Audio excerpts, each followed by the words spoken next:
মন খারাপ একমাত্র হচ্ছে গরুর বাজার নাই, গরুর বাজার নাই, গরুর দাম নাই, অতিরিক্ত খরচ, আর এমনি বৃষ্টি বাদল আবহাওয়া ভালো না। এই কারণে বাজার নাই বলে সবচেয়ে বড় মন খারাপ। এখন বাজারটা যদি ওঠে তাহলে মনটা ভালো হবে, না একদম শেষ, চাষি একদম পাতেও বেশি যাবে। আমি নিয়ে আসি দুইটা, আমি দুইটা নিয়ে আসি, যে টাকায় নিয়ে আসি সে টাকায় দাম হচ্ছে না, তাইতে আরও 20-30 হাজার টাকা কমে দাম হচ্ছে।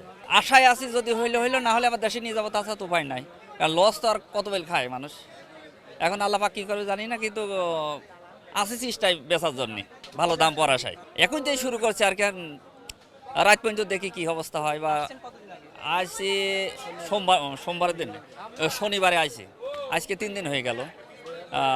কালকের দিনটাও তো দেখতে হবে। এই টাকাটা এখন ঋণগ্রস্ত হলেও দিতে হবে, কারণ যার কাছে দোকান নিছি এরা তো টাকা ছাড়বে না, মানে ওদের সাথে কন্ট্যাক্ট, গরু বিক্রি হোক আর না হোক আমার টাকা দিতে হবে। আমরা সেই প্রতিজ্ঞা করেই নিয়া ওই আমার খুঁটো প্রতি 4,000 করে এমন একটা কন্ট্রাক্টের মাধ্যমে বাধা হয় আর কি। তো এখন তারা যদি আমার মানবতায় গরু বিক্রি না হলে ছাড়ে, তাহলে ভালো, না হলে তো আমার টাকা দিতে হবে। সেপনিল প্রাণঘাতী জীবাণুদের বিরুদ্ধেও দারুণ কার্যকর। গরুর দাম কম, গরু প্রতি 50,000 করে নাই। আমার গরুর দাম হচ্ছিল 2,40,50, এখন 2 লাখ করে কয়, 40,000 নাই। শনিবারে বিক্রি না হলে ফেলা দিয়ে যাবো, তাছাড়া কি করবো। খরচ অনেক, আজকাল তো সব জিনিসের দাম বেশি, খরচের তো শেষ নাই। খারাপ লাগতেছে, তাছাড়া আর কি, খারাপ লাগতেছে। এখন বেচা কেনানি খরিদ্দার না বিনি, মন খারাপ তো হতেই পারে। এখন দূরত্ব রাস্তা আইসি, এখন বেচা বিক্রি না হওয়া পর্যন্ত মনে শান্তি আসবে না।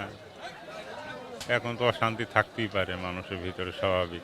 আমরা চুয়াডাঙ্গা, যে দাম বলছে গরুর দাম 1.5 লাখ, দাম বলছে যে 80,000, 90,000, মন খারাপ তো হতেই পারে, স্বাভাবিক। কোনো ওই অবস্থায় বসে আছি, দেখা যাক কাল পরশু 2 দিন আছে, আল্লাহ পাক যদি তৌফিক দান করে আপনাদের দোয়ায়, তাহলে হবে, না হলে না হইল।